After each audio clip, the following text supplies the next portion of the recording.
কে আপনি? আচ্ছা মা, আশরাফ কি বাসায় আছে? আশরাফ? আশরাফ তো বাড়িতে নেই, ও অনেক দিন ধরে দেশের বাইরে থাকে। কিন্তু আপনি কে? আপনাকে তো আমি চিনলাম না। এই বলো, আমি ওর দূর সম্পর্কে চাচা হই, গ্রাম থেকে আসছি। দেখো মা, তুমি আমাকে চিনবে না, আমি আশরাফের গ্রাম থেকে আসছি।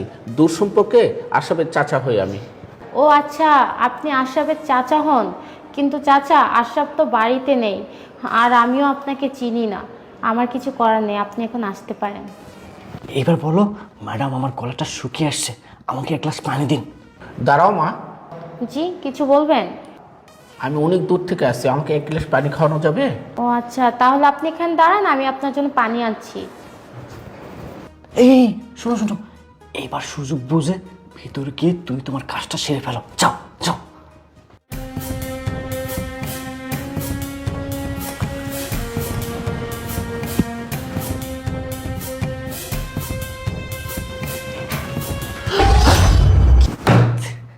আরে, আপনি ভিতরে কেন?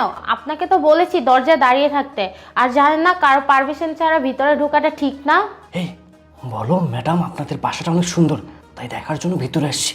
দেখো মা, তোমার রুমটা খুব সুন্দর, তাই দেখার জন্য আমি ভিতরে চলে আসছি মা। থাক থাক, হয়েছে। এই নিন আপনার পানি, পানিটা খেয়ে চলে যান। আপনি মুরব্বি বলে আমি কিছু বললাম না। ঠিক আছে মা, এই নাও গ্লাস, আমি গেলাম মা।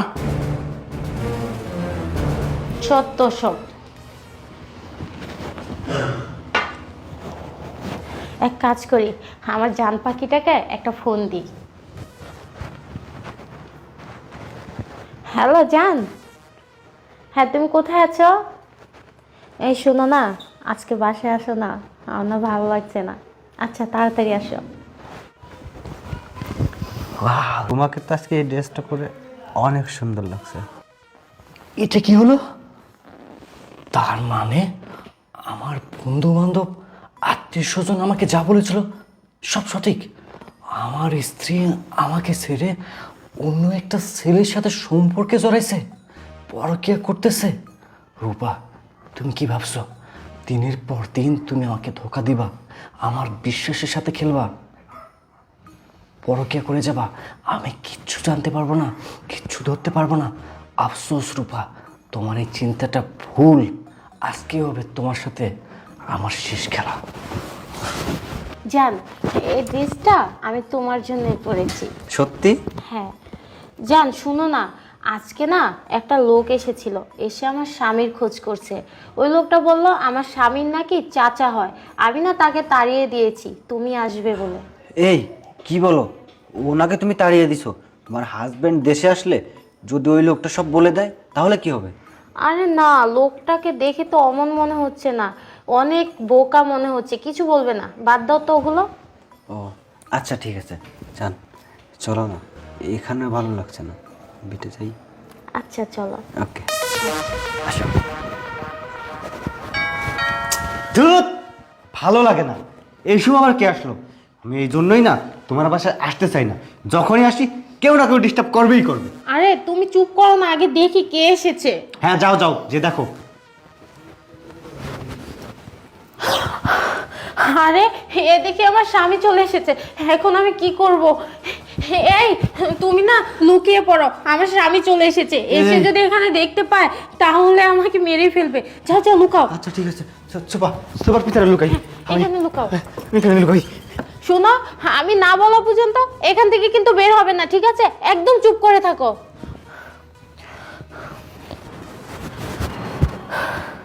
আমাকে নার্ভাস হবে চলবে না। রূপা, আরে আর সব তুমি এসেছো আমাকে না বলে? তোমাকে দেখতে ভীষণ ইচ্ছা করলো, তাই চলে আসলাম। কেন, তুমি আমাকে দেখে কি খুশি হওনি? হ্যাঁ, আমি খুশি হব না, আমি অনেক খুশি হয়েছি। কিন্তু কাজটা তুমি মোটেও ঠিক করোনি, আমাকে না জানিয়ে এসে পড়েছো। আমাকে যদি জানিয়ে আসতে তাহলে তোমার জন্য আমি অনেক খাবার রান্না করে রাখতাম। হ্যাঁ খাওয়া, এখন খাওয়া, আমি দেশে আসছি না, এখন তুমি ভালো মন্দ রান্না করে আমাকে খাওয়াবা। আচ্ছা চলো, ফ্রেশ হবা। রূপা দাঁড়াও, শোন, তোমার সাথে একটা কথা আছে। আচ্ছা রূপা, আমাকে একটা কথা বলো তো, যদি তুমি কখনো শুনতে পাও আমি বসের মাটিতে কোনো মেয়ের সাথে সম্পর্কে জড়াইছি, তাহলে তোমার কেমন লাগবে বলো তো? আরে আশরাফ, এটা কোনো কথা বললে তুমি? তুমি আমার স্বামী হও, আমি তোমাকে ভালোবাসি। আমি তো তোমার অন্য কোনো মেয়ের পাশে থাকতে দেখতে পারবো না, কারণ কোনো মেয়েই চায় না তার হাজবেন্ড অন্য কারো হোক। আমিও পারবো না তোমাকে অন্য কারো হতে। তাহলে আমি তোমার ভাগ কেন অন্য ছেলেকে দিব বলো তো? আরে তুমি এসব কি বলছো? কি বলতেছি তাই না? এখনো কিছুই বুঝতে পারতেছো না। ঠিক আছে, আমি তোমাকে সব কিছু বুঝিয়ে দিচ্ছি, দাঁড়াও একটু। আরে আশরাফ শোনো। এই বেরো, বেরো বলতেছি। আয় আয় আয় আয়, বলো তো এটা কে? এটা তোমাকে তো বলা হয়নি, এটা হলো আমার কাজিন। মিথ্যা বলতে লজ্জা করলো না তোমার? এটা যদি তোমার কাজিনই হয় তাহলে সুপার পিছনে কেন লুকিয়ে থাকবে? তুমি কি ভাবছো আমি কিচ্ছু জানি না? আমি খুব ভালো করে জানি এটা তোমার বয়ফ্রেন্ড। একটু আগে আমাদের বাসায় একটা লোক আসে, সে লোক আর কেউ না, তিনি আমার চাচা। আমার চাচার মাধ্যমে আমি বাসায় সিসি ক্যামেরা লাগাই। ওই যে দেখো ক্যামেরা। এখন তোমার মনে হয়তো প্রশ্ন জাগতেছে কেন আমি ক্যামেরা লাগালাম। আমি যখন প্রবাসী মাটিতে চলে গেলাম না, তারপর থেকে আমার বন্ধু বান্ধব আত্মীয় স্বজন আমাকে ফোন দিয়ে বলতো, আশরাফ তোমার বউয়ের চরিত্র ভালো না, তোমার বউ অন্য একটা ছেলের সাথে সম্পর্কে জড়াইছে, পরকীয়া করতেছে। কিন্তু এই কথাগুলো আমি বিশ্বাস করি নাই, কসম আমি বিশ্বাস করি নাই। কেনই বা বিশ্বাস করব? কারণ আমি তোমাকে ভালোবাসি, অন্ধের মতো বিশ্বাস করি। আমি 2 দিন আগেই বাংলাদেশে আসছি। বাংলাদেশে আসার পর চাচাকে আজকে পাঠাই ক্যামেরা লাগানোর জন্য। আর এই ক্যামেরায় আমি সব কিছুই দেখতে পাই, সব কিছুই শুনতে পাই। রূপা, আমি তোমার জন্য কি করি নাই, কি দেই নাই? যে মানুষটা তোমাকে সুখী করতে গিয়ে প্রবাসের মাটিতে দিনের পর দিন হাড় ভাঙা পরিশ্রম করতেছে, সেই মানুষটাকে ঠকাতে তোমার বুক একটা বারের জন্য কেঁপে উঠলো না? আমি কেন প্রবাসে গিয়েছি, কিসের জন্য প্রবাসে গিয়েছি? আমি প্রবাসে গিয়েছি শুধুমাত্র তোমার জন্য, এই পরিবারটার জন্য। তুমি যেন ভালো থাকতে পারো সেই জন্য প্রবাসে গিয়েছি। তোমরা মনে করো প্রবাস জীবন অনেক সহজ? না রূপা, প্রবাস জীবন এতটা কষ্টের।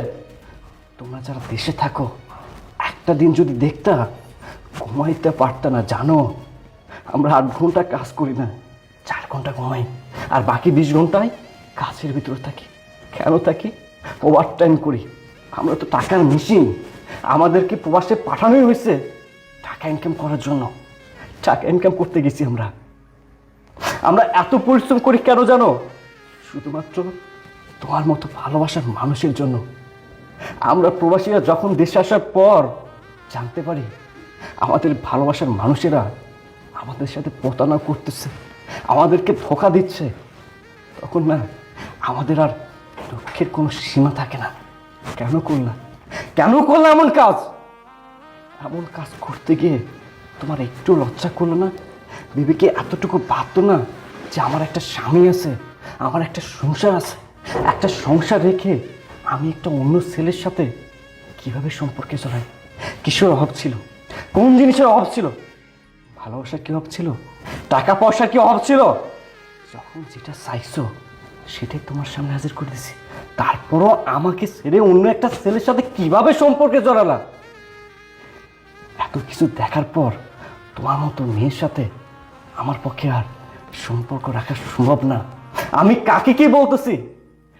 ন্যূনতম বিবেক মনুষ্যত্ব বোধ যদি তোমার থাকতো তাহলে এমন জঘন্য কাজ তুমি কখনো করতে পারতে না।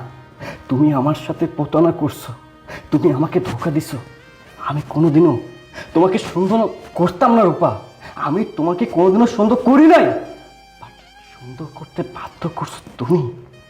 সি, আমার ভাবতে অবাক লাগতেছে, যে মানুষটাকে আমি এত ভালোবাসতাম, যে মানুষটার সমস্ত শখ আলাদা আমি পূরণ করলাম, সেই মানুষটা কিনা আমাকে ছেড়ে অন্য একটা ছেলের সাথে সম্পর্কে জড়াইছে।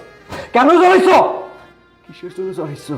যাও, এত কিছু জানার আমার আর দরকার নাই, আমি এত কিছু জানতেও চাই না। আমার না অবাক লাগতেছে, যে মানুষটাকে এত ভালোবাসার পরও আমি আপন করতে পারলাম না, সেই মানুষটা আমার কোনোদিনও আপনজন ছিলই না। আমি আর তোমার সাথে কোনো সম্পর্ক রাখবো না। বিয়ের যে সম্পর্ক ছিল সেটাও আমি ভেঙে দিচ্ছি। রূপা, আমি তোমাকে ভালোবাসি, সারা জীবন আমি তোমাকে ভালোবেসে যাব, তোমার জন্য আমি কষ্ট পাবো রূপা, বাট আমি কাঁদবো না। কেন কাঁদবো না জানো? কারণ তুমি একজন বেঈমান, তুমি একজন প্রতারক, তুমি একজন ধোঁকাবাজ। তুমি যেহেতু এই ছেলেকে ভালোবাসো, এর সাথে থাকতে চাচ্ছ, আমি তোমাদের একসাথে থাকার ব্যবস্থা করতেছি। আমি তোমাকে ডিভোর্স দিব। কালকে দিনের ভিতর তোমার বাসায় ডিভোর্স লেটার পাঠিয়ে দিব, সুন্দর করে সাইন দিয়ে নিও। এখন তুমি তোমার এই নাগরকে নিয়ে আমার বাসা থেকে বের হয়ে যাও, বেরো বলতেছি। আশরাফ, তুমি আমাকে মাফ করে দাও। আমি এরকম ভুল আর কখনো করবো না। তোমাকে ছেড়ে আমি যেতে পারবো না। বাস রূপা বাস, ক্ষমা তাকে করা যায় যে করা ভুল। তুমি তো কোনো ভুল করো না, তুমি আমার সাথে প্রতারণা করছো, তুমি আমাকে ধোঁকা দিছো, যা অনেক বড় অন্যায়। এখন আমি যদি তোমাকে ক্ষমা করে দিই, তাহলে সমস্ত প্রবাসী ভাইদের অপমান করা হয়। আমি আর তোমার সাথে কথা বলাতে চাই না। বলছি না, তুমি তোমার নাগরকে নিয়ে বের হয়ে যাও, যাও বলতেছি, যাও।